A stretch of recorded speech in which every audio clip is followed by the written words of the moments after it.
I'm Chris Newton, creator of Feed, the Vampire Mythos RPG. In 10-Minute Mythos, I prove the endless possibilities of vampire roleplaying by taking one random inspiration and using it to sketch out an original vampire mythos, all in 10 minutes. No prep, no script, just one gamer who loves a good vampire story. Wish me luck. Welcome to 10-Minute Mythos. This week Gen Con is happening. I am not there, obviously. However, it has made me think that perhaps I should talk about place in role-playing games, because very often in these videos we talk about characters, we talk about stories, but we don't talk about place as much. So, I'm using the man-made geographic feature name generator for RPGs and writers at mithralandmages.com. That's M-I-T-H-R-I-L, Mithril and Mages. And I'm going to randomly generate a place and then create a story around it. So I've already rolled for a type of place and I got mine. So now I'm going to generate 5 random mines. The Lucky Gold Mine.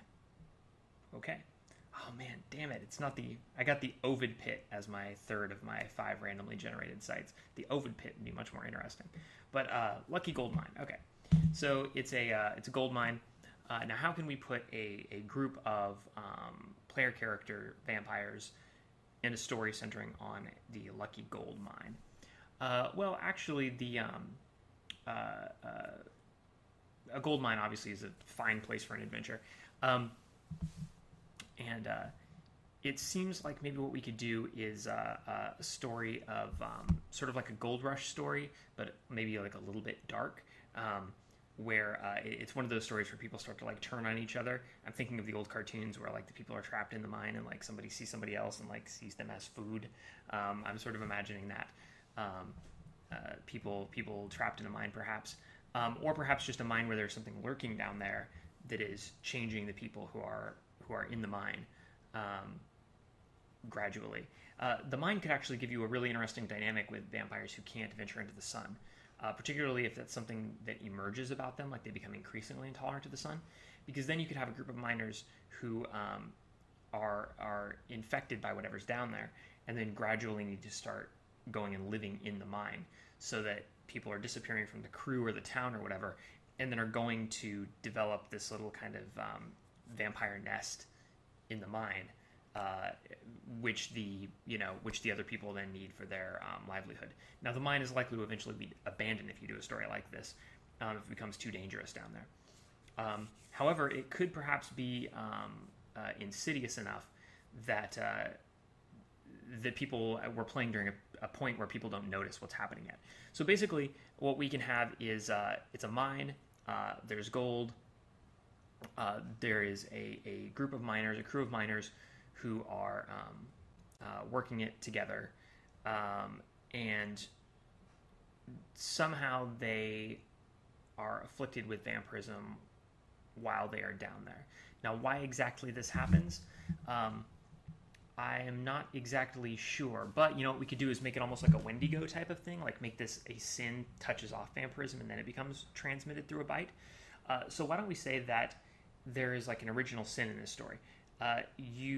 Someone kills someone else for greed. So like maybe there's the two guys who initially went in together on this operation.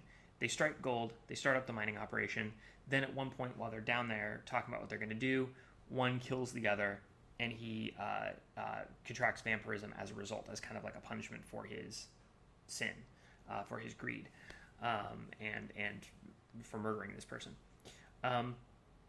Or maybe it's more interesting if the two get into a struggle where they're both kind of at fault, and the one who's killed comes back as a vampire. That could be interesting, and that's why he's like lurking in the mine undetected.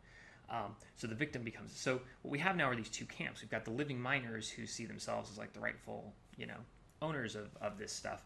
And then we've got the vampires who are slowly being... Like the miners are being turned by the murdered business partner who's come back as a vampire, who is like lurking in the mine. Now, this is not going to be like a fantasy mine, so it's hard to know like why there would be an abandoned... Like why a functional gold mine would be abandoned. But what we could do is say that sort of like I always like the opening of The Thing, where you have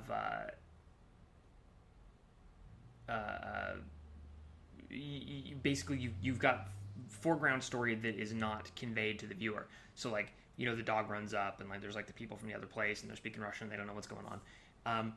And so it's like this is a horror story that we're joining as it's in progress. You could do something like that here and say that these two partners actually find the mine abandoned and start working it, or head down to see if there's anything left, looking for just like whatever vestiges, or like even equipment to scavenge, like two guys who are hard up, and they find that it's a gold mine with gold still in it, and like this remarkable stroke of luck that they've had, little knowing that it's the evil in this place is why it was abandoned. So I like that idea. They find the place, it's got gold in it. They get into a confrontation about what they're going to do once they've like brought some of their guys in to help them work it. One of them kills the other. He becomes a vampire because of the evil that's kind of infesting the place. And so now there's this large mine, because it was worked quite a bit before it was abandoned. So there's all these like catacombs, and they don't necessarily know, not literal catacombs, they don't necessarily know the layout of the place because they didn't build the mine, so they're actually places to hide. The structure is not completely known. It's still kind of being explored. So you've got somewhere for your vampires to hide. So you could start this campaign with a bang. You could have a group of the miners who get attacked. Maybe they're like the initial victims after the owner, or even one of the PCs could play the owner, but it'd probably be better if that's an NPC. That way you can kind of have your backstory set up the way that you want it as a GM, and then have the players learn what's happening, have the characters learn as the players do. So all the miners are together, they get attacked. You can have your horror story scene, your horror movie kind of thing, where they all get attacked in the dark, and then they come back as vampires who must now hide in the mine and fight the others. What would be interesting in this is to modify the 16 questions in character creation to explain why each character, like why this money is important to them. Maybe what you could do is say that the two guys who set this up were guys who were down on their luck and really needed this money. Also, maybe they were somehow suspect, like they were ex-cons, or they were fugitives from somewhere. And they're like hiring and working with other people who are also kind of shady, or who are desperate. So you'd have a question on the 16 questions of, well, why are you desperate for this money? Why does this job have to work out for you? Because maybe it's remote. There's, not great chance of success. You could put it actually during a gold rush, maybe, so that it's like, this is very valuable, but at the same time, you could go elsewhere and not have to work for such unscrupulous people. And it's an inhospitable environment, and strange things are happening in the mine. It's kind of dangerous, so only desperate people are working here. Once you get turned, then, you're fighting for this money, and you have to have it for whatever reason.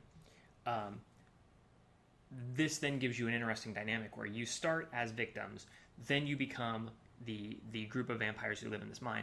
Then as you're attacking people and turning them, this would be a good situation to have the traditional like vampire bite just turns you into a vampire, just straight out your victim's turn. So that as you're attacking the crew, you're adding to the vampire's numbers.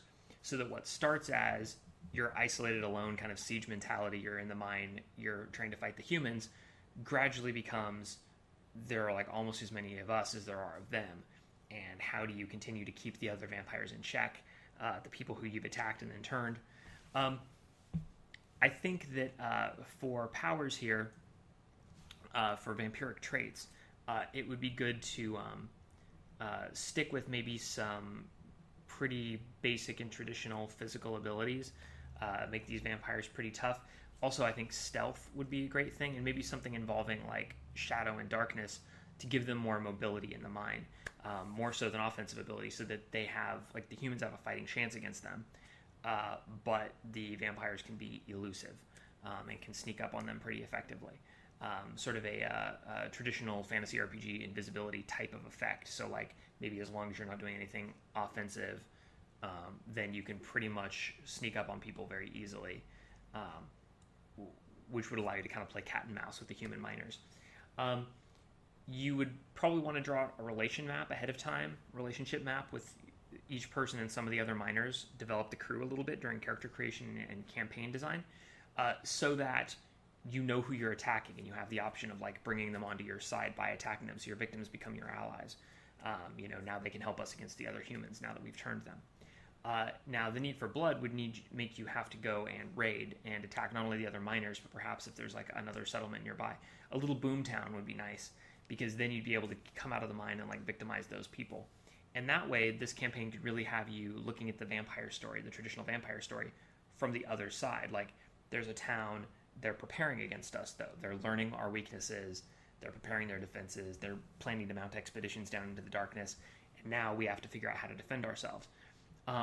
I think that the sort of the greed should stay at the center of this, and I think that the pre-existing evil influence in the mine, whatever it is, maybe it should be like a mammon, and basically it is this corrupting influence, but it really is just an expression of the corruption that's already in people and the desperation more than anything. It's not that the player characters are evil. It's that we've made sure by modifying the 16 questions, we've set up a dramatic situation where they all have really good, compelling reasons to need this money, probably for something that is not totally selfish. They're therefore put in the situation where there are huge stakes, and they may then be able to rationalize their hunger, which of course is going to be a big part of this because they're isolated in the mine, so they have to attack the town. Like, they only have so many options to feed, and by feeding they can survive and get this gold. I think it's also important for them to kind of be abominations, like no détente with the humans is possible, so that you're put in the position of kill or be killed with the greed incentive on top of it. So my time is up. A very basic campaign idea. I can see this as sort of like a mini campaign of like maybe 6 or 7 sessions with a definite ending in mind.